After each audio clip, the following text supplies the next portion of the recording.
สบายดีสวัสดีพ่อแม่พี่น้องพบกันคือเก่าแล้วที่ช่องสะพานลูกสาวหลาเนาะมื้อนี้พบกันกับบรรยากาศตอนสายๆเนาะว่าสิเช้าก็บ่ได้เช้าแล้วแหละทุกคน9 โมงแล้วเนาะมาเก็บเอายอดอันนี้เป็นตื่มมื้อนั้นเก็บเอามันอยากเน่าเลยแต่ก็ยังใส่ได้อยู่มื้อนี้สิไปเก็บเอาใหม่อีกเนาะทุกคนมื้อนี้ฮักจะมาเข้าครัวเฮ็ดเมนูสุปผักเนาะสุปผักเมนูยอดฮิตตามกระแสที่ค่อยเคยเห็นเขาเห็ดผ่านมา1 ปีที่ผ่านมาเนาะแต่ปัจจุบันเนี่ยก็ยังมีคนเห็ดอยู่เนาะข่อยก็อยากลองเห็ดเบิ่งทุกคนไผเนี่ยเคยกินสุปผักเนาะไผเคยกินไผบ่เคยกินก็คอมเมนต์บอกข่อยได้เนาะแต่ว่าข่อยบ่เคยกินข่อยเคยกินแต่เอื้อยเห็ดสุปผักกูดแต่ว่ามื้อนี้ข่อยบ่ได้มาเห็ดสุปผักกูดข่อยสิมาเห็ดผักรวมเลยรวมเสกับเห็ดหูหนูเนาะทุกคนถ้าเบิ่งถ้าชมกันเนาะขั้นตอนนี้เฮาก็มาเก็บมาผักก่อนเด้อน้อยมายังเก็บผักบ่อืม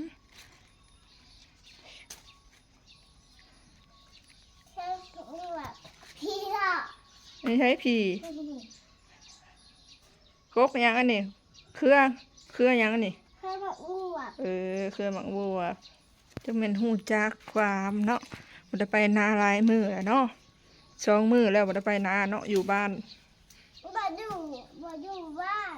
อ้าวอยู่บ้านแล้วแม่บ่พาไปเลยได้อยู่บ้านเดี๋ยวนี้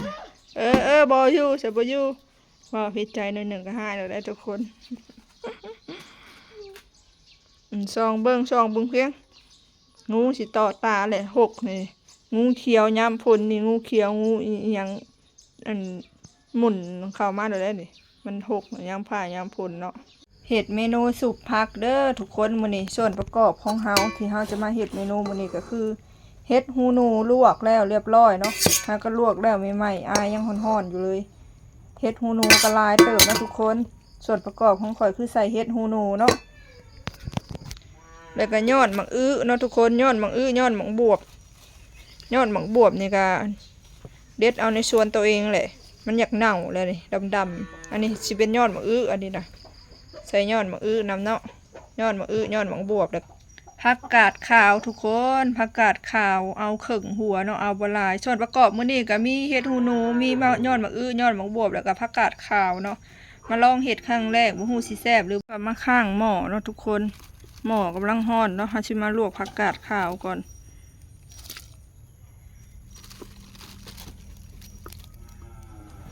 ใครเนี่ยเคยกินเมนูสุปผักทุกคนผักของเฮากะสิบ่คือกันเนาะเอาผักยังมาเฮ็ดก็ได้แล้วแต่ผู้หมักแต่ค่อยหาผักยังบ่ได้นอกจาก3-4อย่างที่ถ่ายให้เบิ่งอยู่นี่หั่นแหละ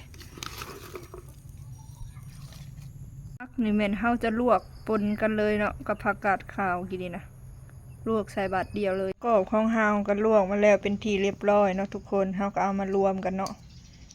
ทั้งหลุมก็สิมียอดหมักบวบยอดหนองบวบอยากดำแล้วลายมือเลยยอดหมักบวบยอดหมักอื้อเฮ็ดแต่ก็ผักกาดขาวนะฮะนี่เฮาก็เตรียมไปขั่วเนาะงาขาวกับถั่วลิสงแล้วก็พริกแห้งทุกคนอันนี้ก็สิเป็นหมักพริกจินดาแล้วก็หัวผักบัวเนาะแล้วก็ขิงเนาะทุกคนสิ่งที่ขาดไม่ได้ก็คือขิงพอขั้นตอนขั่วในงาแล้วเนาะทุกคนสายแล้วก็บ่ทันได้กินข้าวเถื่อ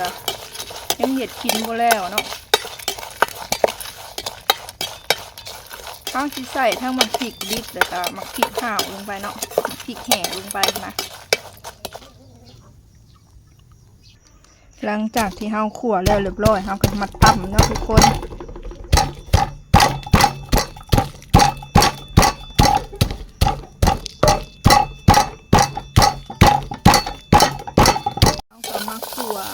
มักพริกกับ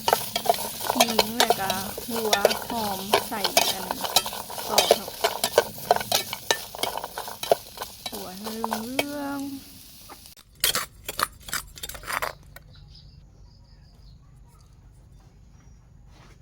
นี่เขาก็ใส่น้ำปลาแป้งนัวแล้วก็ปลาแดกลงไปแล้วเนาะทุกคนแล้วก็ใส่อันถั่วดินแล้วก็งาแล้วเนาะบ่ท่านได้อันใส่หอมบัวกับขิงเพราะว่าเฮากะปรุงออกมาแล้ว น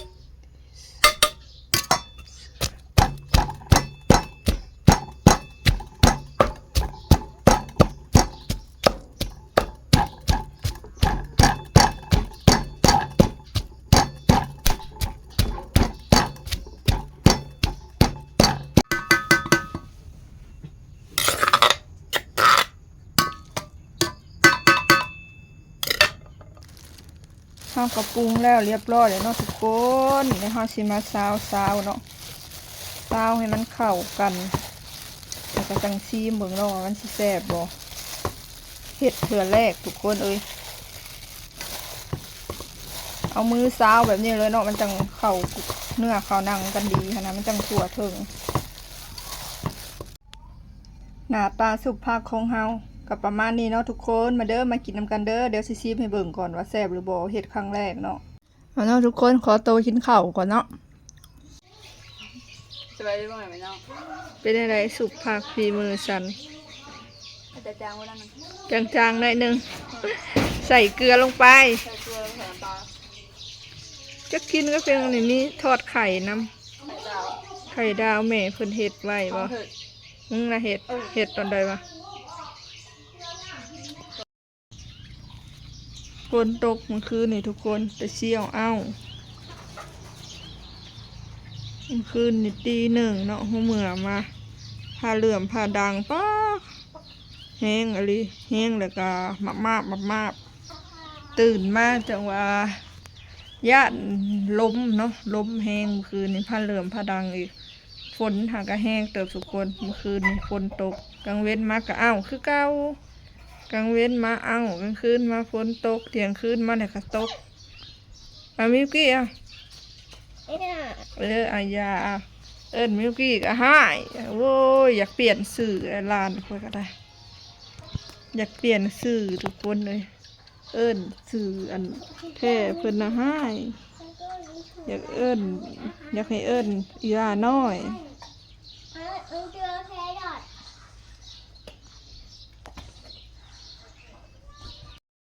ใกล้สิฮอดวันเกิดคนใดเด้อผมเป็นพี่น้องไผสิเลี้ยงหมูกระทะไผสิอันจ่ายค่าเค้กให้ก็จ่ายให้เด้อเนาะ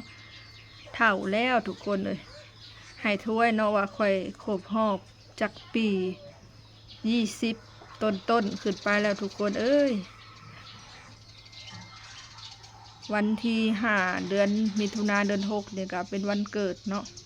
วันเกิดก็คือเก่าอยู่เพื่อนอยู่ชั้นคือเก่าบ่ได้ไปฉลองใส่ดอกเนาะอยู่เพื่อนซ้ำที่เฮาเคยอยู่ในแต่ละมื้ออะไรอ้ายใครสิเลี้ยงหมูกระทะก็เลี้ยงเด้อทุกคนฉลองวันเกิดเนาะแต่วันเกิดแต่ละปีก็บ่ค่อยได้ฉลองดอกเฮาบ่ค่อยได้มีเงินซื้อก็อยู่ไปคืออยู่ทุกมื้อนี่แหละอยู่ไปซื่อๆอันนี้ก็เว้าไปซื่อๆเนาะทุกคนเผื่อมีคนใจดีเลี้ยงหมูกระทะเนาะคันบ่เลี้ยงก็บ่เป็นหยังก็เว้าซื่อๆเนาะทุกคนเฒ่าแล้วทุกคนเลยบางคนก็ถามคือว่าไปอันทำงานอยู่กรุงเทพบ่ได้ไปดอกทุกคนเลยอ้ายเอ้ยน้องอันอีหยังครอบครัวเฮาก็บ่มีไผอยู่ไทยแหละเนาะมีแต่พากันอยู่บ้านเบิดทุกคนเลยคันสิไปคนเดียวก็ไปคนเดียวก็คิดย่านคิดหยังอะไรเนาะทุกคนอีกอย่างเฮาก็บ่อยากไปนำบ่อยากคิดอยากไปใช่เลยแบบอยากอยู่บ้านแบบบ่มีเงินใช้อยู่บ้านแต่ว่าเฮาก็มีความสุขเนาะมีความสุขมีความสบายใจไปไทยไปหยังก็แม่นอยู่แต่ว่าเฮาไปไกลครอบไกลครัวไกลพี่ไกลน้องเนาะมีเงินใช้อยู่แต่ว่ามันบ่ค่อยมีความสุขนะมันอยู่ในช่วงที่แบบว่ากดดันช่วงทำงานมันก็สิแบบอยู่บ่ได้นะทุกคนเคยไปแล้วค่อยก็อยู่บ่ได้คิดฮอดบ้านเนาะตอนเอื้อยกับอ้ายอยู่ไทยค่อยไปค่อยยังอยู่บ่ค่อยได้เนาะอันนี้เอื้อยอ้ายอยู่บ้านเบิดเลยไผก็เอาลูกเอาผัวอยู่ไทยอยู่บ้านบ่ได้เนาะสิให้ไปคนเดียวนี่ไปบ่ได้ทุกคนพอดีให้คิดฮอดบ้านเนาะตอบซื่อๆโลดบางคนทุนก็มักถามว่าคือบ่ไปเฮ็ดงานอยู่นู่นอยู่นั่นอยู่นี่งานเงินเดือนเท่านั้นเท่านี้เนาะก็ตอบให้เด้อทุกคนเลยบ่ได้ไปหรอกเนาะพี่น้องเฮาอยู่บ้านเบิดแล้วตอนพี่น้องอยู่ไทยก็ยังไปก็ยังอยู่บ่ได้อันนี้พี่น้องมาบ้านบ่ได้ตัวเองพสิแล่นไปคนเดียวนี่แฮงคักเท่าแหละแฮงอยู่บ่ได้แท้ๆนั่นแหละให้คิดฮอดบ้านไปทิศหนึ่งก็ให้คิดฮอดบ้านอยากมาบ้านแล้วทุกคนเลยอยู่บ้านบ่ค่อยมีเงินใช้บ่มีรายได้ก็แม่นแต่ว่าเฮาก็มีความสุขในอีกแบบหนึ่งของเฮาเนาะ อยู่พูดมีเงินใช่แต่ว่าโอ้อยู่ไม่ได้แบบมันทุกข์กายทุกข์ใจอะนะเฮาเฮ็ดเวียกเฮ็ดงานเท่านั้นทุกคนเลยสำหรับคลิปนี้ก็บ่มีหยังหลายมาตอบให้ได้ซ้ำนี่แหละเนาะทุกคนมื้อนี้ก็บ่ได้ไปไสอยู่เฮือนคือเก่าคลิปหน้าพบพอกันใหม่เด้อฝากกดไลค์กดแชร์ฝากเบิ่งคลิปสั้นอยู่แฟนเพจให้เด้อเนาะใครอยากเบิ่งคลิปสั้นแล้วแม่นไปเบิ่งอยู่เฟซใครอยากเบิ่งคลิปยาวแล้วแม่นมาเบิ่งอยู่ใน YouTube เนาะอยู่ไสก็ฝากไปกดติดตามแล้วก็ฝากบ่โฆษณากดไลค์กดแชร์ให้เด้อเฟซก็หากระตั้งก็บ่ฮู้ว่าสิผ่านหรือบ่ดอกทุกคนก็เห็นหมู่ผ่านได้เงินได้มีรายได้ทางเฟซเนาะแต่ค่อยตั้งไม่ค่อยก็บ่มั่นใจว่าค่อยสิผ่านหรือบ่แต่ค่อยก็ลองตั้งเบิ่งเนาะเฮาเฮ็ดเฟซเนี่ยก็เพื่อ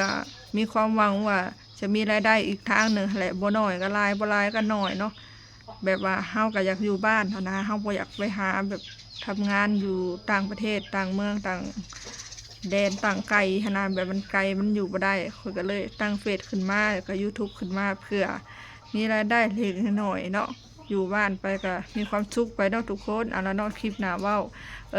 บ่เว้าลายคลิปหน้าพ่อกันใหม่เนาะเว้าลายและลิ้นพันกันเลยทุกคนคลิปหน้าพ่อกันใหม่ฝากบ่โฆษณาฝากกดไลค์กดแชร์ฝากไปกันติดตามเฟซเด้อสื่อเฟซว่าสาวแฟนเฟซเนาะหากระตั้งได้ 2-3 เดือนทุกคนฝากไปกดติดตามให้เนาะคลิปหน้าพ่อกันใหม่พวกเราไลฟ์สบายดีบ๊ายบาย